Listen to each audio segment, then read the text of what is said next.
Welcome to the deep dive. Ready to dig into some fascinating source material and really get to the heart of the matter. We do the deep digging so you get the insights.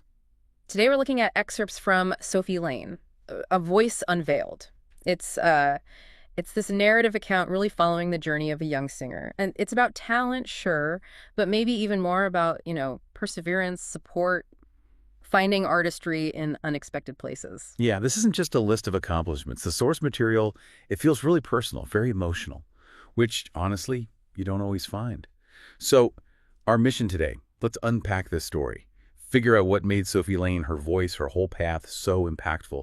And, what can we learn about talent, support, staying true to yourself? This one really grabbed me. It really does. It lets us get beyond just like the career facts and into the why. Yeah. It sets a great stage for looking at how environment, struggle, validation, how all that shapes an artist, especially someone like Sophie, whose voice seems so tied to who she is. Okay, let's dive in. Starting at the beginning, we're talking Leach, Texas. Probably not the picture postcard image you have of Texas, right? We meet Sophie Lane. She's 12, living in this pretty worn-down trailer park on the edge of town. Think rusty roofs, that kind of thing. A world away from any stage. Exactly. And establishing that setting right away is so important. It tells you, okay, this isn't a story starting with privilege or, obvious artistic connections. Her routine even underlines this waking up at 5 a.m. 5 to go help her mom, Joanne, clean a little bakery. So her childhood, grounded in hard work. And her mom, Joanne, described as thin but strong. Mhm. And her motto, wow, it says so much. You don't have to be rich to live kindly. That really lands, doesn't it?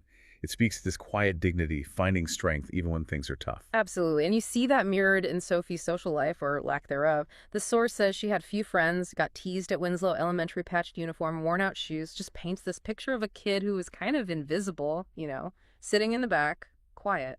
But, and this is where it gets interesting, the source gives this little hint. It says her deep eyes seem to hold unexpressed songs. Like, even then, there was this whole inner world brimming with music, just waiting. Yeah, and that inner world needed to spark, right? Something to push it out. And for Sophie, that moment comes over the crackly school PA system one Monday morning. An announcement, Talent Week signups. And the other kids. Predictable excitement, right? TikTok dances, piano, drums, all that stuff. But Sophie, quiet in class. The decision wasn't some big, bold move. It happens later, at home. She's done the dishes, listening to her mom's old lullaby tape. Then she picks up a pencil, writes her name down, quietly. And the song she picks, Scarborough Fair, that's important too. It's the one her mom sang when she was sick, a comfort song tied right into that core relationship. And the act of signing up, the source details her hands trembling, writing her name on the very last line on the sign-up sheet outside the office. It wasn't loud, it was just brave, in a small way. And boom, the backlash. Giggles, whispers, calling it a comedy act. Someone actually suggested she sing through a rice cooker. Just awful kid stuff. But here's the thing. The source points out she heard it all, clutched her notebook, but she didn't cry. That tells you something, right? Even at 12, there's this little bit of steel starting to show. There really is. And that strength gets immediately reinforced by her mom. Joanne finds her practicing a voice all shaky, full of doubt, and Joanne doesn't just brush it off. She shares her own childhood dream of being on stage. Tells Sophie that seeing her perform, that would be the most beautiful gift. That's huge. It's not just encouragement. It's like deep validation, saying, your voice, your dream, it matters to me. That's pivotal. Right. So rehearsal day comes, Sophie's last. The music teacher asks about her backing track, assuming she has one. Yeah. And Sophie just says, no, ma'am, I'll sing a cappella. You can almost picture the other kids, the eye rolls, the sighs, like, oh, this is going to be something. Yeah. Low expectations. Totally underestimated. But then she closes her eyes, starts singing Scarborough Fair, and the source describes this immediate shift. The room just falls silent. The music teacher, another teacher there, they just freeze. Her voice isn't big or showy. It's described as like a fine mist, delicate, but it just commands the space somehow. And the silence after she finishes. The source says, nobody clapped right away. It was like they forgot how. They just heard something so raw, so real. It wasn't about technique. It was pure feeling hitting them, stopped them cold. And that leads straight into this really crucial conversation. On the way home, Sophie asks that question, full of all the fear from the teasing. Mom, if people laugh, should I stop? And her mother's answer, it's like the core message. No, sweetheart, you keep singing because the world needs to hear the voices that have never been heard. Wow. That shifts everything. It's not about pleasing the crowd. It's about the value of her specific voice. Which sets up the final school performance perfectly. Decorated auditorium, temporary stage. Sophie's look is such a contrast. Simple white dress, her only good one, braided hair, holding that notebook.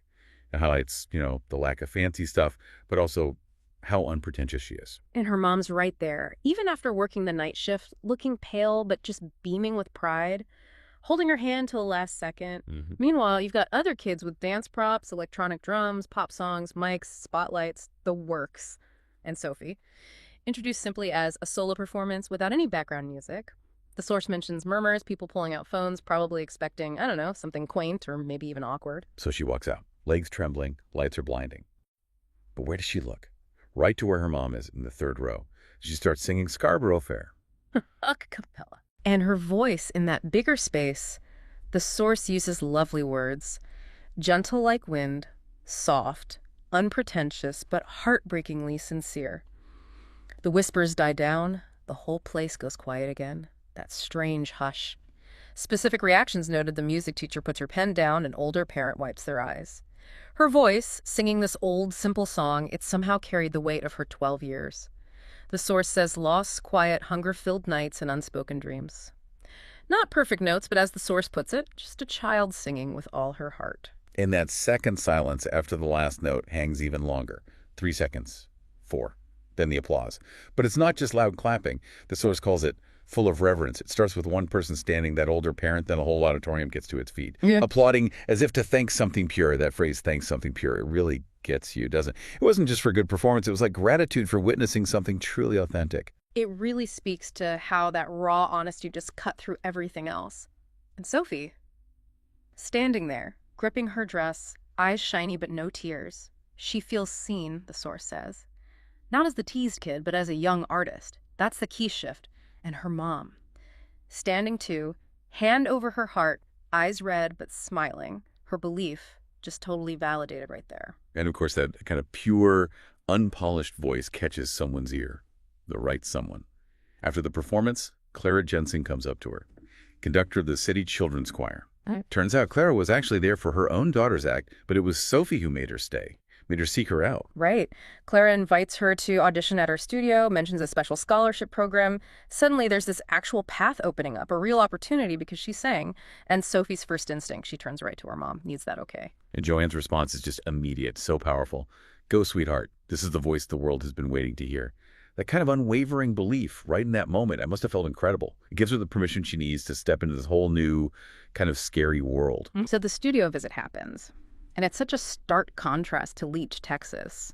The source describes this professional space, acoustic foam, soft lighting, just a completely different vibe. Clara, who's described as maybe in her 50s, gentle voice but really sharp, observant eyes. She puts Sophie at ease right away. Calls the whole thing just a little adventure. And Sophie in the recording booth, she's just Sophie. Clutching her notebook, simple clothes, no makeup.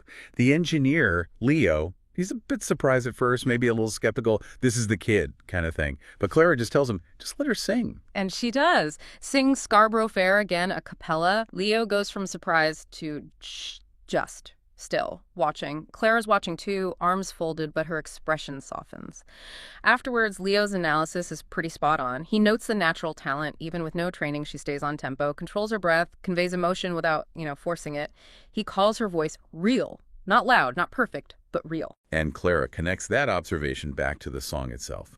Scarborough Fair, she points out. It's hundreds of years old, a folk song. She even brings up how Sophie described it, her mother's lullaby for dreamers. Clara suggests that connection, the way Sophie pours her life and dreams into it. That's why your voice reaches people the way it does. Yeah. It's not about hitting notes. It's about telling a true story. Yeah, and that understanding prompts Clara to send the recording off to the Emerson School of Music Admissions Board. For this specific partial scholarship program for rural talent, only picks 2 kids a year. So it's a long shot, but a real one. And Clara's advice for the application. So simple, but so right, echoing her mom. You don't have to beat anyone. You just have to be yourself. Reinforcing that her uniqueness is her strength. Okay, so fast forward. It's June. Sophie gets in, arrives in Austin for the Emerson Conservatory summer program. Historic building, prestigious vibe. The source calls it an entirely different world. And you can feel that. Oh yeah, the contrast is immediate. Kids from big cities, years of voice lessons, performance gigs, designer clothes. And then there's Sophie. Old suitcase, worn notebook, no formal training, none of the polish. The source nails the feeling, like a handmade craft in a high-tech showroom. You can just sense the isolation, the self-doubt starting to creep back in. Clara had given that hopeful speech at orientation, about seeking souls that tell stories, how the simplest voice could be powerful. But then reality hits in the classes: vocal anatomy, larynx, diaphragm, she's totally lost. Harmony class, reading music, fast struggle, nerves kick in, she forgets lyrics. It shows, talent isn't everything when you hit that formal structure. Exactly. It highlights that gap between raw ability and learned skill, especially in that kind of environment. And those old feelings bubble up. Another student asks her voice type just a normal technical question, and Sophie's honest answer, "I just sing with my mom," gets these confused looks. It just shows how different her world is. Even another student, Eliza, is heard whispering, "Looks like they picked the wrong student this year." Ouch. It's a really tough, vulnerable time for her. And this is where Clara steps in again, right when Sophie needs it most. Finds her on the dorm porch, feeling totally out of place, probably ready to pack that old suitcase. And Claire doesn't just give her a pep talk, she shares her own story. How she came from a similar background, felt just as lost and inadequate when she first started. That's crucial. It validates Sophie's feelings, but also reframes things. Clara shares this quote from an old professor: "Technique can be learned, emotion cannot." Boom. That's the core insight, isn't it? Sophie has the one thing you can't teach. Clara helps her see that her background, her life, isn't a disadvantage. It's the source of her unique power, her emotional connection. It's her strength. So the final solo assignment for the summer program is announced. Other kids are picking really complex stuff, Italian arias, big Broadway numbers, showing off technique. And Sophie chooses. "You Are My Sunshine."